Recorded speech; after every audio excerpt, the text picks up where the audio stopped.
Okay, so as requested, this is going to be the Ultimatum Ultimate Guide. I've compiled together all the information that I know, and along with some help from other people, such as PooGF01, the Tyrant streamer, I've managed to collaborate and put together this compendium for you guys. Okay, so firstly, before Ultimatum, our goal is to clear the Atlas early on to unlock the points we need for Ultimatum. Now, this was a My League start tree here, and this tree here is basically map progression, and when you reach 50 objectives, not points, you get a second tree, right?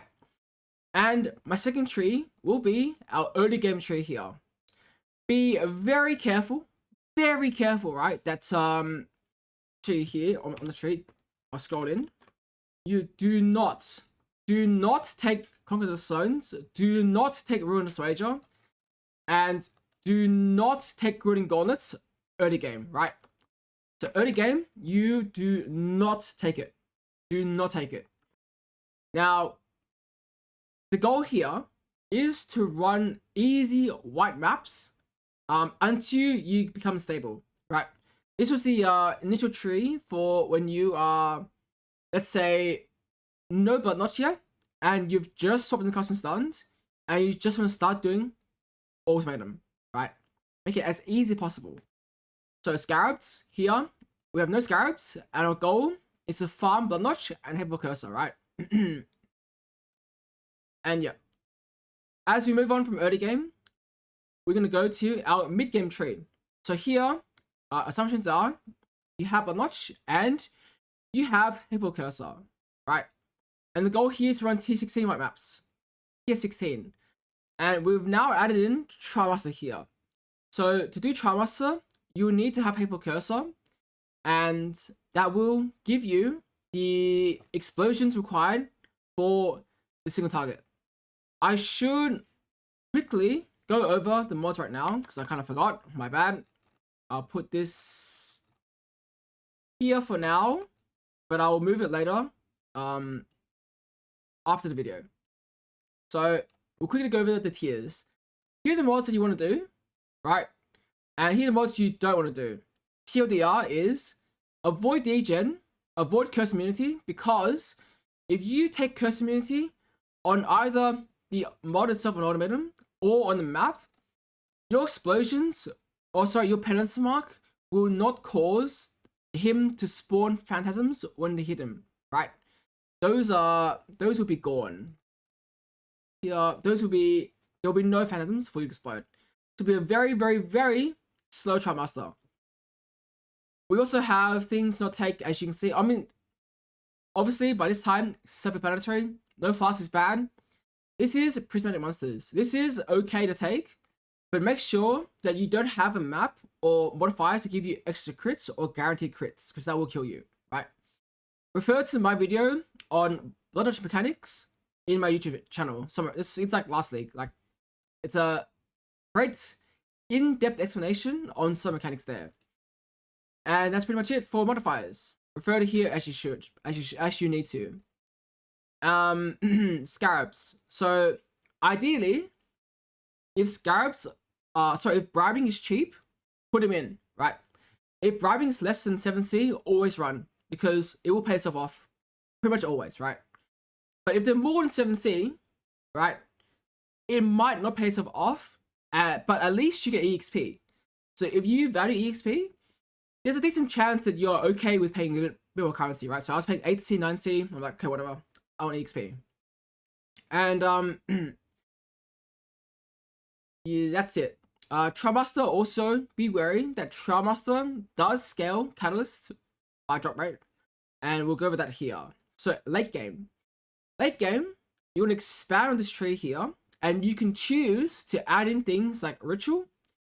That's Neme's Older Fishing. You want to get Neme's Orders for invitations and hateful curses. There's also more mobs on the map, right? Always good to try to find Silent. Expo, if you want to do it, you know, you can add whatever you want.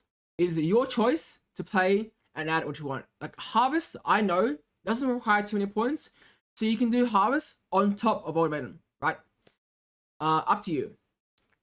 So the consensus is that white maps and rare maps have no effect on the mobs, on the rewards on Ultimatum, right? So 0 quantity, 0 quantity, 0 rarity, no effects. However, we do know that your map quantity, right? The quantity of loot does affect catalysts. So you will get more catalysts if you have more quantity.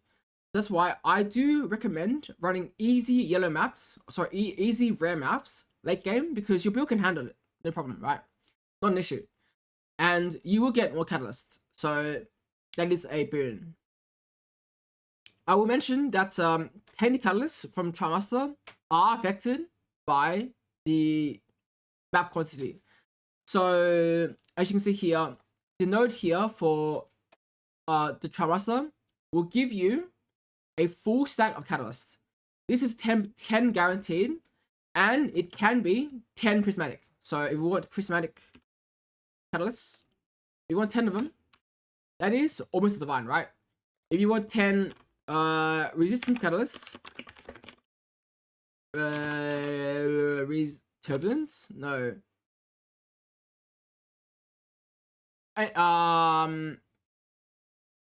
Catalysts, 10 catalysts, 10 of these. Now 18C going down in price. Also we have fertile catalysts, right? Fertile times 10 is half a div, right? Half a div right there. So when you have this node in your tree, you can get those stacks randomly, and I believe they are pretty even, right? It's like 1 to 1 to 1 to 1 to 1 for each catalyst. So keep in mind that depending on the price of catalysts and the price of the Grueling Scarab, right? It's 3C each. Oh my god, you should okay, if it's 3C each, you should always run it. Okay. You will never lose money, right? You're paying 3C here, and you're getting 10 Tainteds, 18C back, right? So you will never lose money at 3C each, okay? And you can get up to a div from other catalysts that come also with it, right? And now I will mention again that as I mentioned, the 10 catalyst is affected by quantity. So if you run a tier 17 map, you can get like 14, 15, maybe like 10 or 12 now. But a white map will only be like 4 or 5. So keep that in mind. Now, once you get into this stage here, you can also consider inscriptions, right? So inscriptions basically is the catalyst that makes your the scarab that turns your catalyst into inscription. So that's called inscription catalyst here. Oh, sorry, inscription scarab. This is good because sometimes catalysts, might not be worth much anymore, right? In the league right now, some catalysts are worth nothing. So if you turn them into inscriptions, they can become divine inscriptions, right? So the goal here is when you do these runs to do your maps with 1 bribing, 1 inscription, right? This is because in Ultimatum, you are guaranteed a catalyst on wave 4, right? 4 and 8. So this means that when you push your rewards +2 rounds and then +1 round here, that's 3 additional rounds of rewards, meaning your wave 4 catalyst becomes wave 1. This means that you guarantee a inscription on wave 1, right? So here's a picture here. Yesterday, I got a T0 Ultimatum, right? On the first wave. Wave 1. And, yeah. So, use 1 bribing for this. Thank you very much to PGF01. His chat suggested to me. It's a great idea. Yeah. Yeah. So you get an extra guaranteed inscription here. If you use +2, this becomes shoved off into -2, right? So it's gone.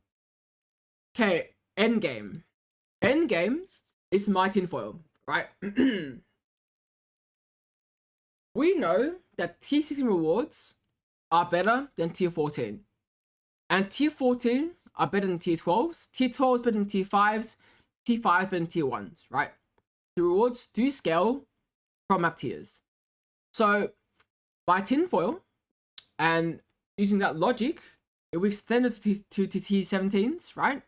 That means that tier 17s are going to be better loot, right?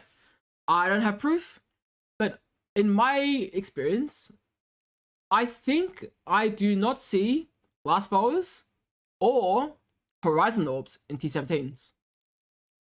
If I do see them, they are very, very rare, right?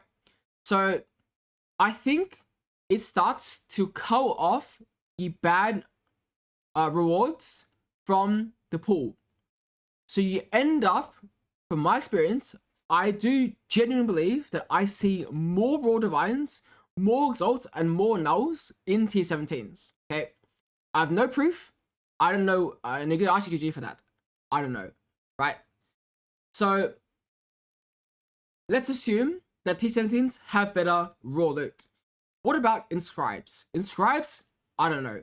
Okay, I do know that tier 16 has better Inscribes than tier 1 maps, right? For sure. So maybe tier 17s also have better loot than tier 16s for Inscribes. However, that can't be proven because inscriptions are still eye level 83 in tier 17s. So that's a a question we won't know the answer to.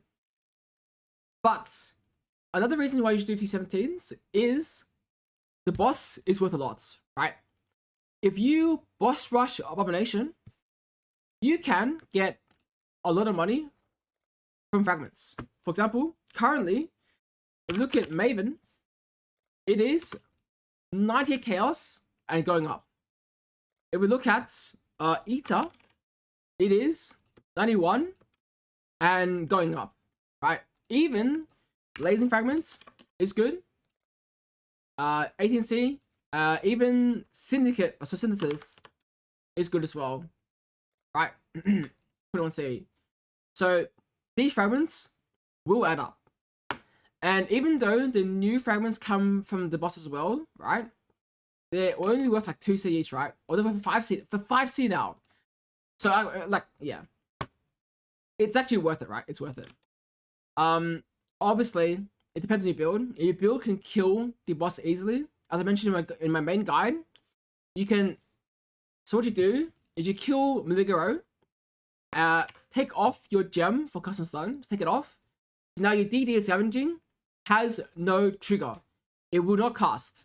Then when Chevron and Dodre are on top of Maligaro, you put it back in, boom. Scavenging explodes the boss. The boss kills each of them. And as you wait for the knight to come down, you take it off again. And then when they die, you drag over the Abomination onto Chevron and or Dodre. Put it back in, boom. Ignite him as well, right? That's a tech you do for the boss.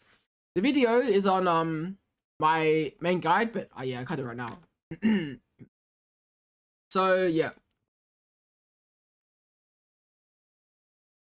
And so here we go into the trade. So because the new trade system allows you to filter maps on trade. So I do not want to share the filter because it's PvP, right? But you can come here, you can put a not, and you can say, I do not want Awakener Desolation, right? I do not want Drowning Orbs, right?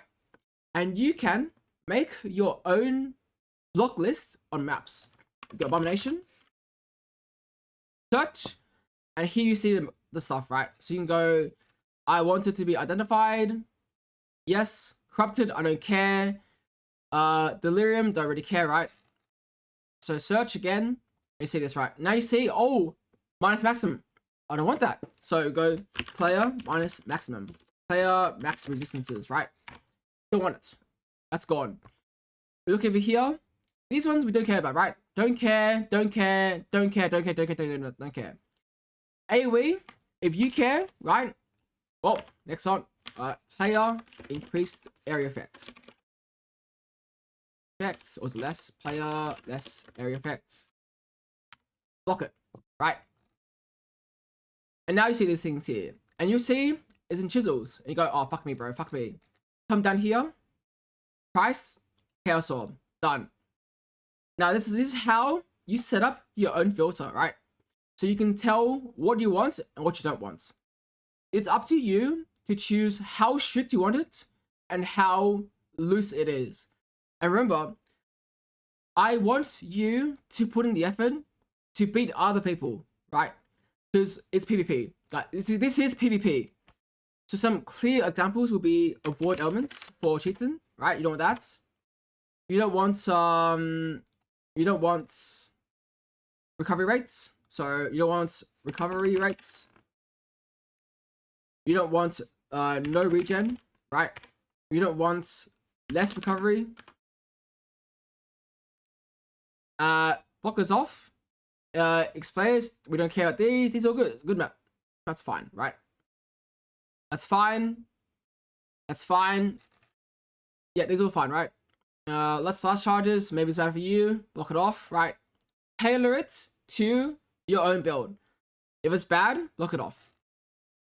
Back to the guide. Yep. That's pretty much it. And as you can see, the map here costs 30C-ish, and the fragments are worth a lot, right? So that's also profit.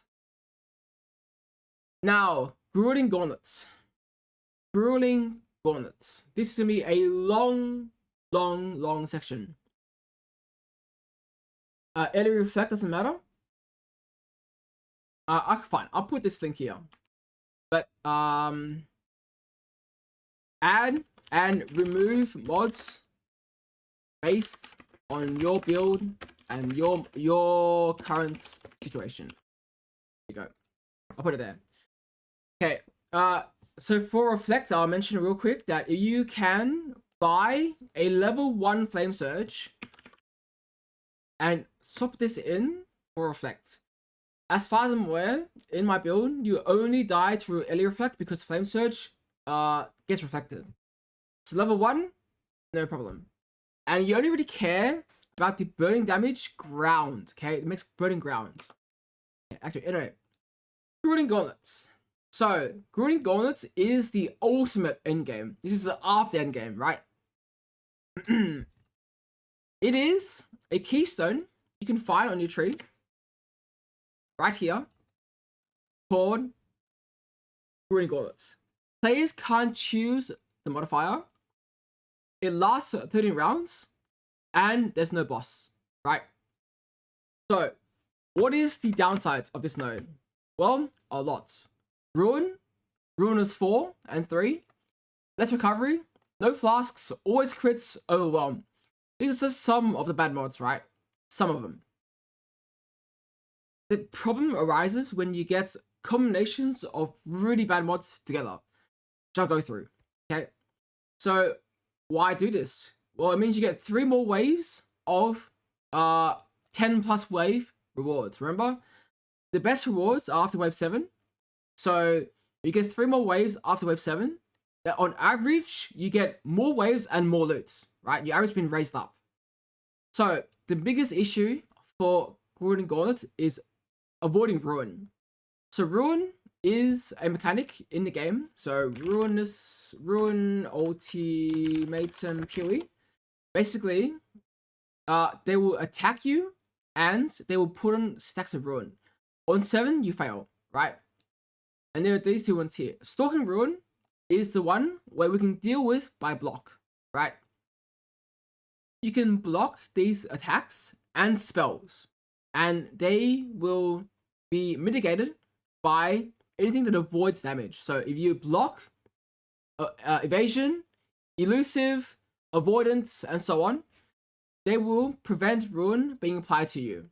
Okay, So for me, I have found that Lucky Block has been very good. I know people are running Azadi's Crest for triple block. But in my opinion, that's more than enough already, because 97 block or 95 block is good enough. So I do 97, 95 because they only attack quickly with attacks, and their spells are pretty sparse, right? They attack you more than these spells. And that is the block for Ruin. Now, Ruinous 3 and 4 is by far the biggest issue for Ultimatum. They have several skills that are both unblockable and unavoidable. The main one is a robot link. So robots, the robot waves will have a link skill. So you see like a line on the floor, right? They will link Ruin onto you, and you cannot avoid that. You can't block it, you can't avoid it. You can only move around to dodge it, right? So whenever you're on 3 or 4 Ruin, always be on high alerts, especially when your monsters are robots. And if you have good rewards, make sure to end the encounter and or fish for a next good reward and then claim immediately. And Ruin 4 is when also I think it's 3 or 4. I think it's Rebel Waves, I'm not sure, but there's a Degen pool. There's a Degen pool that is Ruin. So you get Ruin stacks for standing on the Degen pool. And these don't care about your block, which is why I think it's not that mandatory to run triple block, in my opinion. You can if you want though, right? So that's Ruin. Other things that are annoying is no flasks, so that's why you see most people running Grueling Gauntlets will have a Mage Blood, right? They just will. And then Less Recovery is why we don't use RF and why we don't use PB. Because Less Recovery, it hurts a lot. It hurts a lot. So why do Grueling Gauntlets? Well, because we have 13 waves, it means we get 30% more waves of loot. So you're catalyzing Scarab, right? So we got catalyzing here, catalyzing.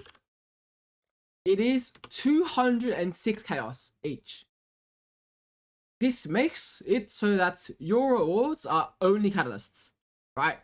And when you use Inscription, that means you get 13 rounds of inscribed ultimatums dropping, and they can be duped. So you can farm for Divine and T0 ultimatums like this. I will mention quickly that if you do full 13 waves, it is ideal to take off div cards. And up to you whether you want to take off uniques, right? If you want to take off uniques, that means you have more chance of currency. So that's a good thing.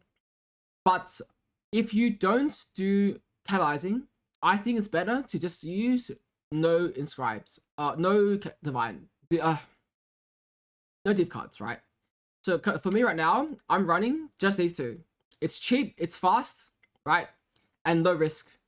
And I don't run div cards because, you know, reduce div card inscribes, but you still want to have these here because they will increase your chances of loot that isn't bad, right? So if you have increased chance of currency, increased chance of uniques, increased chance of div cards, that also means you have decreased chance of splinters, decreased chance of gems, of like low tier stuff, right? So it is still quote unquote worth it.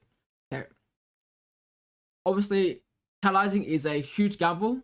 It is very gambly, and it is very, very, very high variance. Okay. And you should only ever do catalyzing if you do Grueling Gauntlets. This is because you will get 30% more, and the Scarab is priced according to Grueling Gauntlets. Otherwise, if you're getting 10 waves, you're at a huge disadvantage, right? Huge disadvantage. And obviously, for gearing, you really want Mage Blood. But PGF01 has a early game video for budget setup for a early game Grueling Gauntlet guide. However, there are severe limitations, right? You can't map, you can't do map bosses, you can't do Trialmaster, and no simulacrum. It is a Grueling Gauntlet only guide. And he also has his Pure Ninja here, I linked it for you. And his Twitch, of course, his YouTube here, his Twitch at the top. I'll happily link it afterwards. So this is his character, which you can follow around day 4 to day 6, right? And then to latest, right? If it's still here. I think it is, yeah. So you can check out his version of Grueling Gauntlet only. I also have my guide coming out soon for a PB version, right? So the differences will be, he has triple block, whereas I only have double block. He also has a lot more regeneration, and so that could be a big boon depending on what you're running. As you might notice, I have a quick preview video on my channel. I have the quick preview video here. I'll show you real quick of a wave. Here's his ruin waves, right? The benefit of this build here is that Penance Brand doesn't care about robots because it attaches to robots and will kill them. And this version here has already been improved on because in this version here, I had no ignites, right? No ignites. I've now swapped to being ignite and poison. So PGF uses Gladiator explosion with bleed on hits falling zombie to do some pro lifts there with Avatar Fire, right? Instead for me, I've chosen to use Deadly Elements, AoE Scavenging, and I honestly think it is pretty close to Chieftain, right? It's pretty close. Your Ignite pro lifts will stay on the ground and it just wipes the floor on the it just wipes them out, right? They die really quickly. They die really quickly. It's in this video here, there is no pro lift, by the way. This is my old version. So that's the differences between the two builds. Obviously, both builds are very expensive, right? Mage Blood, almost mandatory. I'm like at Mage Blood and like 150 Divines-ish. So keep that in mind. I also have Chieftain from last league. So on my sheet here, in the Cast and Stun 2 section, if you scroll down, I have a small area here about Gauntlet Guide from last league. I did do no Mage Blood last league.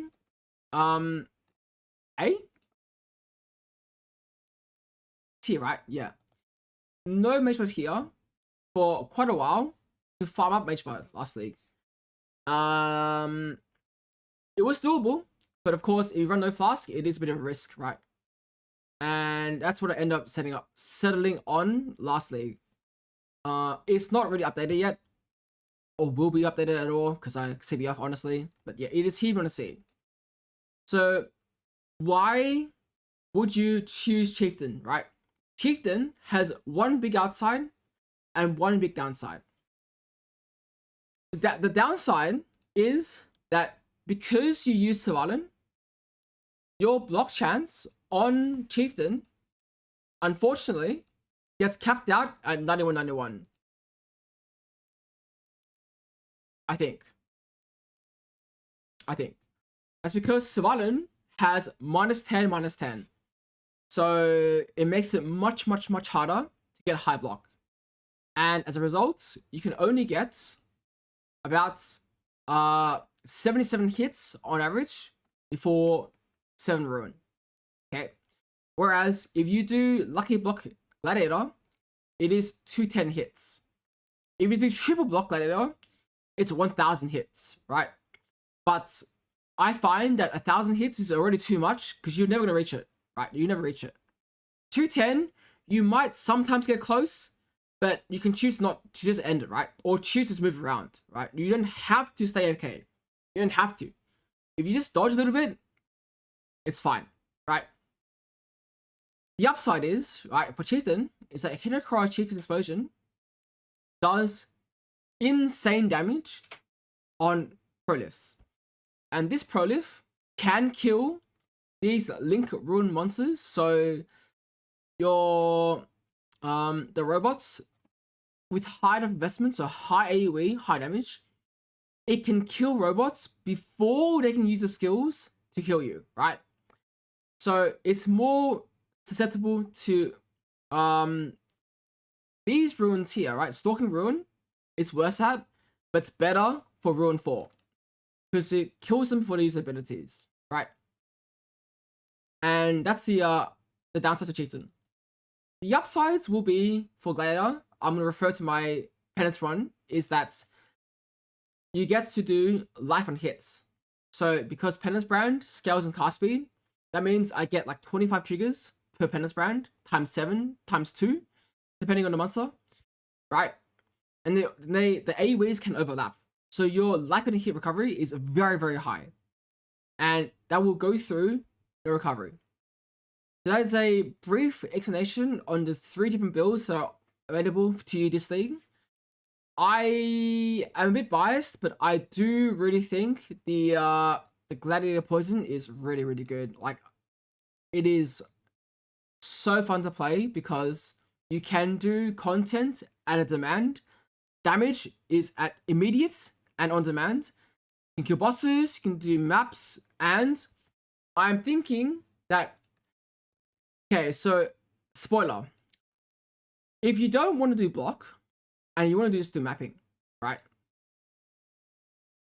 I would translate this whole build onto Necromancer, right? So on the tree, we part here on Glad, but you could also start from Witch.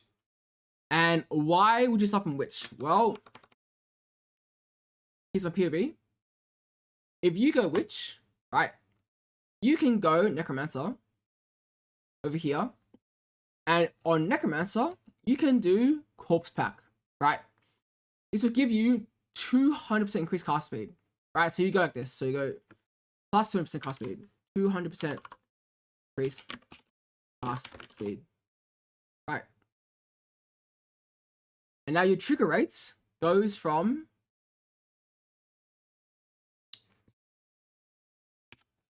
32 to 53 activations, right?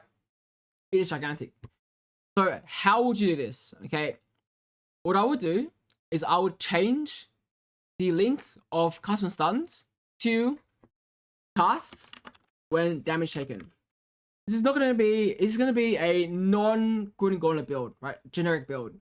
And then you use Cyclone, cast channeling, cast while channeling, and Forbidden Rites, right?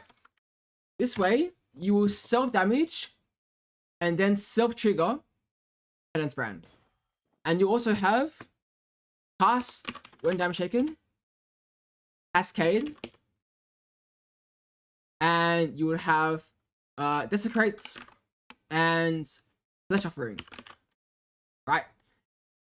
And this will give you even more cast speed, right? Because now you get on Necromancer, you get some Missions of Sacrifice, and you get even more cast speed, and now you can consume corpses to maintain Corpse Pack the entire map. Bit of a spoiler, right? Bit of a spoiler. Anyway, back to here. Inscribe items. So when you farm your inscribes, you will get inscribe items. There's a long section here to go over everything that's to deal with, right? Okay, here we go. Inscribe items drop with preset modifiers, right? So for example, if we go look over here, go to ulti, every different one has different mods. So here's a 30% more. There's 5 mods here. Here's a 30%. It has 8 mods here. If we do a 120, if I have any, it is, you know, Ruin 4, got more mods here. Don't need 200s. I do. These got like 10 mods here, right? They're really hard. So each inscribe will come with a preset modifier, and some combinations are really bad. So I'll go over some really bad combinations first. Always crit Prismatic. So example of this is Prismatic and Deadly, right? Can I do it both? Deadly, Prismatic. What's and in projects? Deadly monsters. I just don't have any.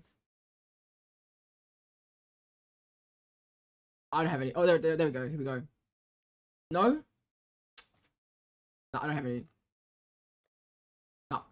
So basically, it is the always crits and added as extra elements, right?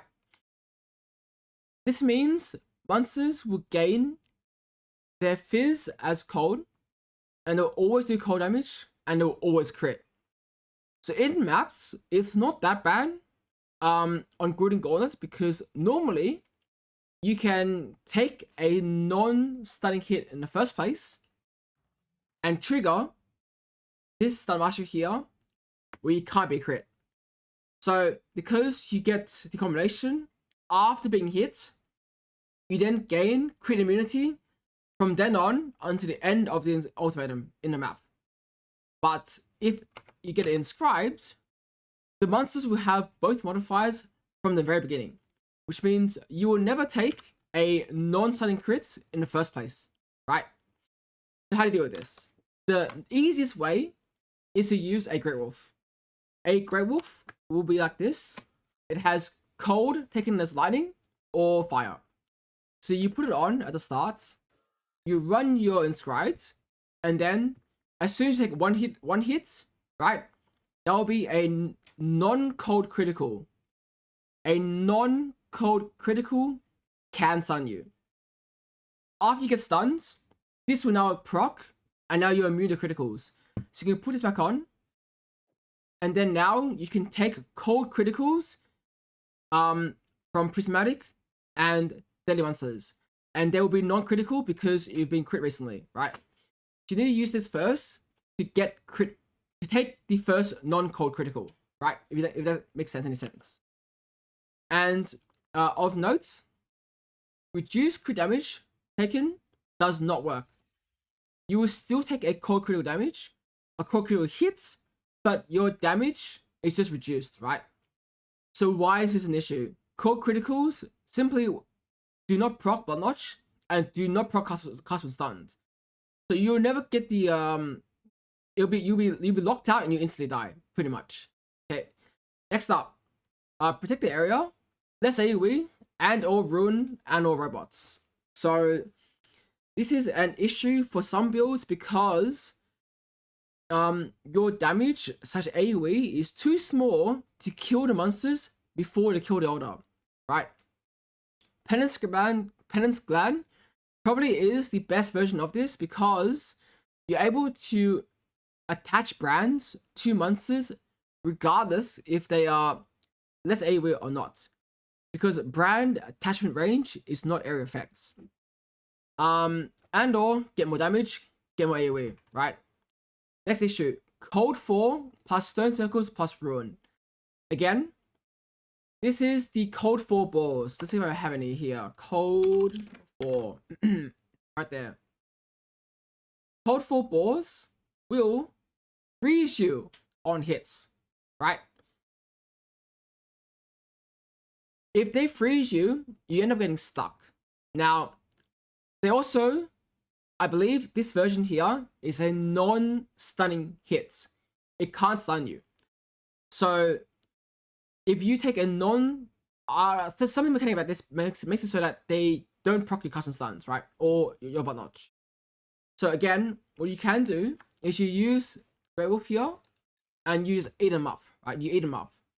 And you just end up running through cold balls, no issue.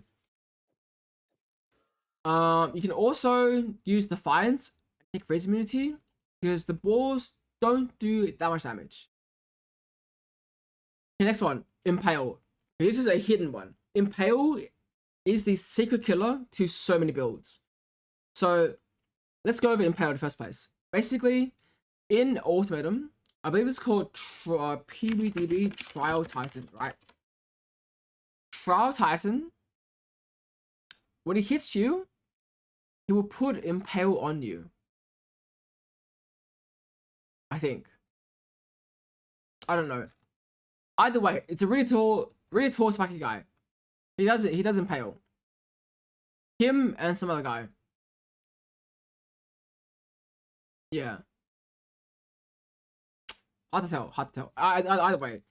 What Impale does is it stores the post mitigation damage on you, right? So you can see a stack of Impale, right? It stays there.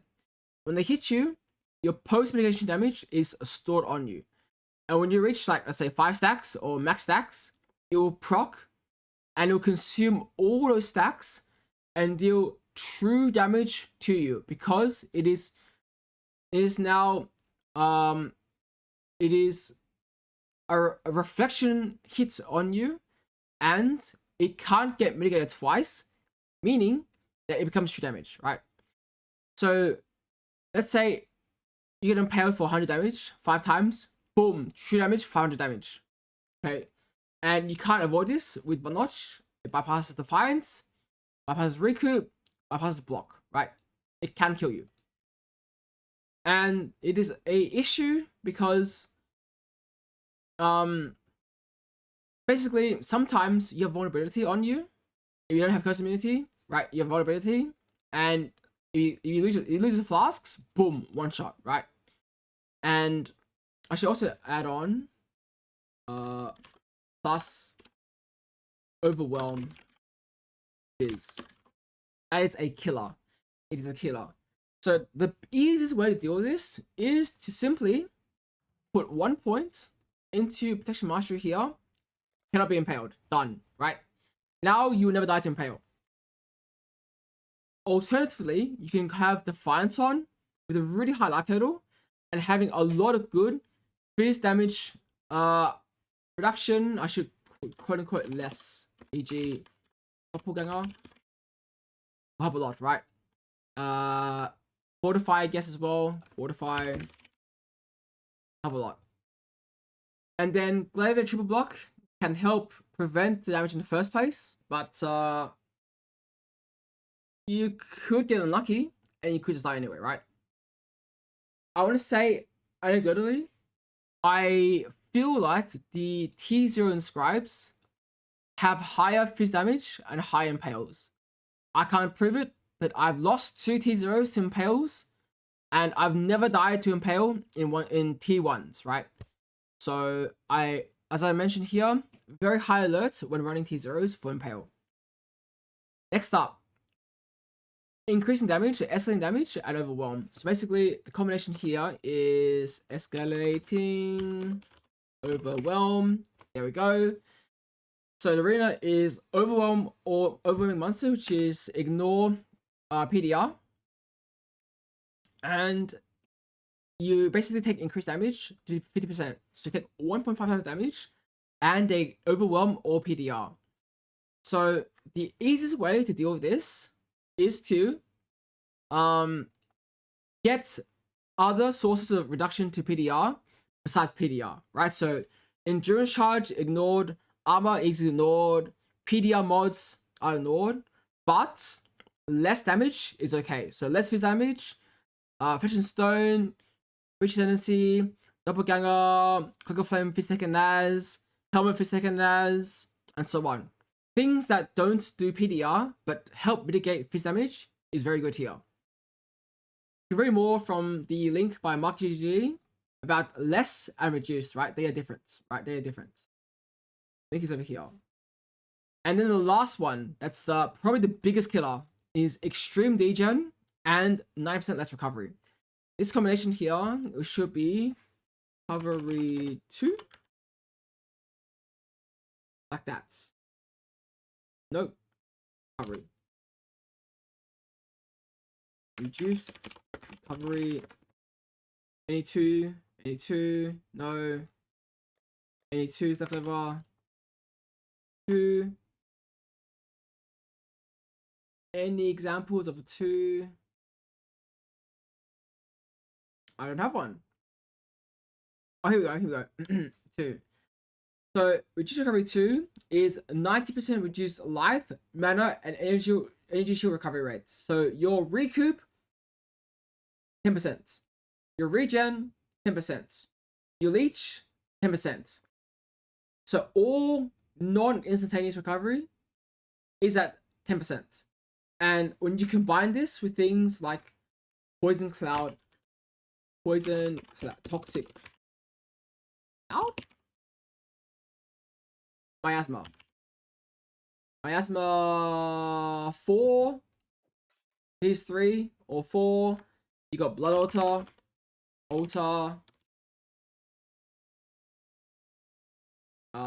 somewhere, I don't know, you can find it, you know what I mean by this time, right? All the Degen mods, they will be awful. So they will basically, Razor 4 has 5th Degen, Poison 4 5th Degen, Blood Altar is 5th Degen, and when you combine them all together, some of them get really crazy. Now, how do you deal with this? Firstly, it depends on the mod, right? If you are in stone circles, you can try avoid poison, and you can avoid the blood altar. But sometimes, and the worst one is protect the altar on T1, T0s. There's so many mobs to kill, and you're staying on Degen the entire time. It can be very, very dangerous. So, firstly, what you can do is extreme recovery. This makes it so that even though you're at 10% recovery, you go from 3,000 to 300.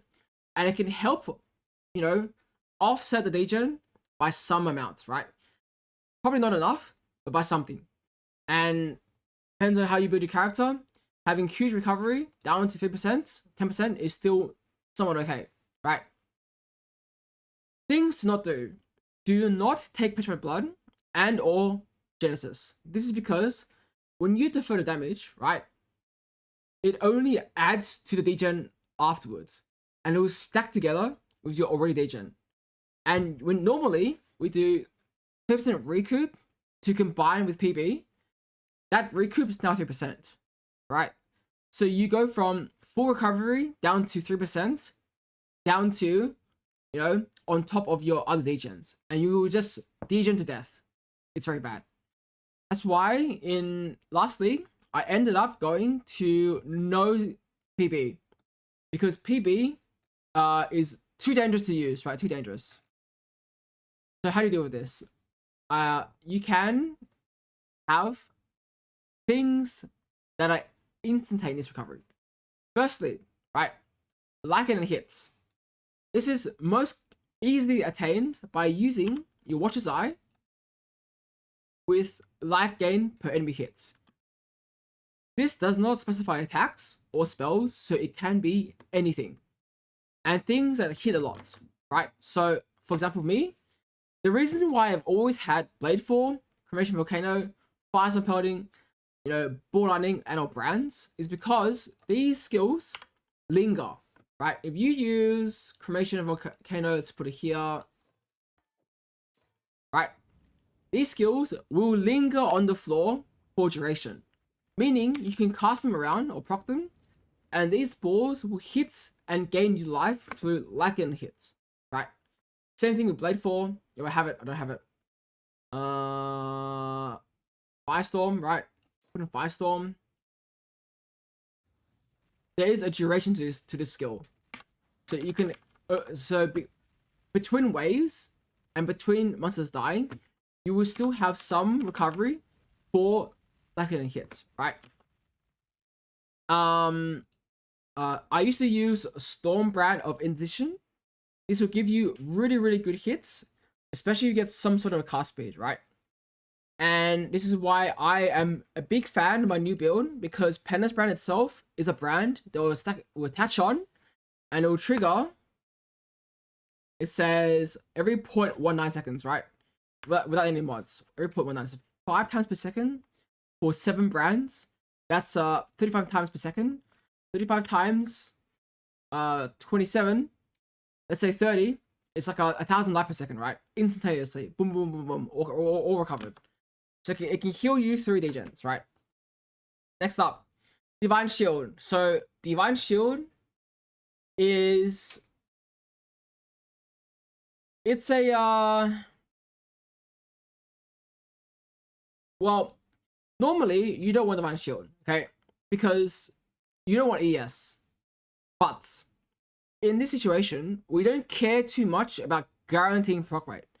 So what Agnostic does is it guarantees weak monsters stun you.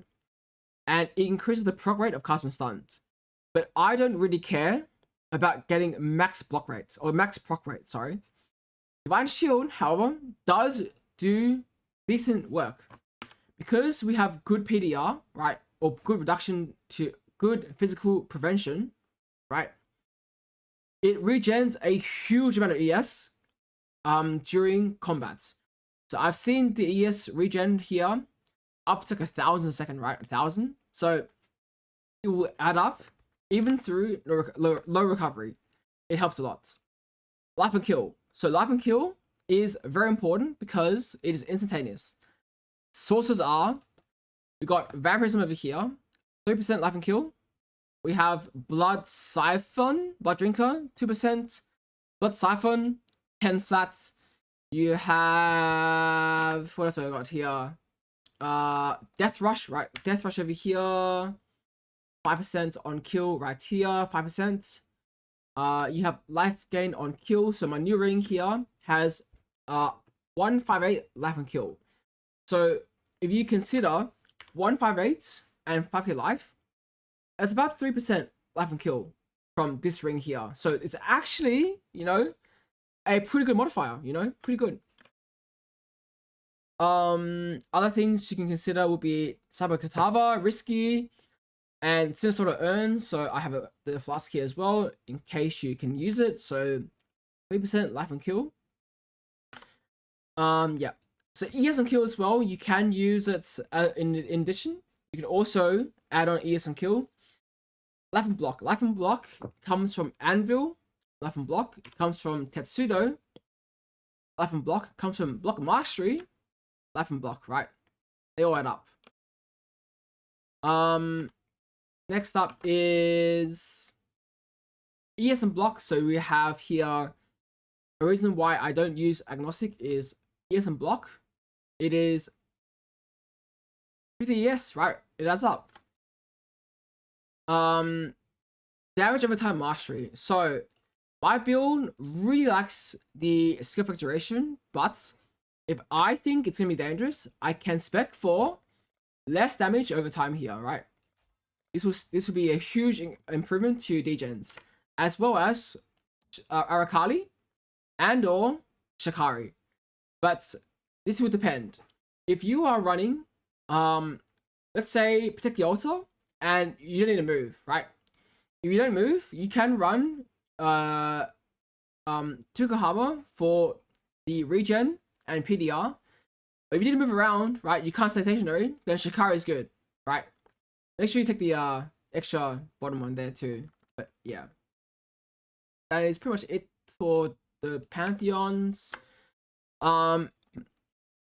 Oh yeah, pre-mitigation. So because the Degens are Fizz dots and Chaos dots, reductions to physical and Chaos will work. So Doppelganger, you have less Fizz and Chaos damage taken. It doesn't say hits, so this applies to the Fizz Degen and Chaos Degen. Same thing with Cloak of Flame. Cloak of Flame is fire taken as, sorry, Fizz taken as fire. I don't have one. Basically, it works for physical, but not for chaos, right? But lightning coil would not work. So, for example, we go lightning coil here, lightning coil. You can see that it's from hits as lightning.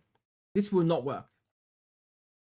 We also have endurance charges will be reducing dots. PDR will reduce. Fizz grass will reduce, right? Just stacking the generic damage reduction will help. And Defiance can also help a lot because it recovers life before hits. In situations where there's a lot of monsters, it will heal you 3 Degens. That's also why we want this for Simulacrum, right? In Simulacrum, we get Wasting Affliction, and we want Defiance to keep us alive. Okay, and that should be pretty much everything covered for Ultimatum. Here's my atlas for Grueling Gauntlets. I personally run ores to try and find surveillance, and I run map effect and some scarabs because my tinfoil is the harder the map, right? The better the loot. And I mean, if you don't want to do that, you can take off all the map effects and put in the whatever else, right? That should be the guide for Ultimatum this league. And hopefully I didn't miss anything, because I'm pretty sure I went over almost everything, right? This will be in the sheets. I know it's messy, but this is probably tidier, right? It's tidier. Yep. I will see you guys in the next video. Probably going to be the guide on the Independence Brand Glad. It is coming together really nicely. Yep. Very soon. I will see you guys next time. Bye bye. Bye bye. Bye bye. Bye bye.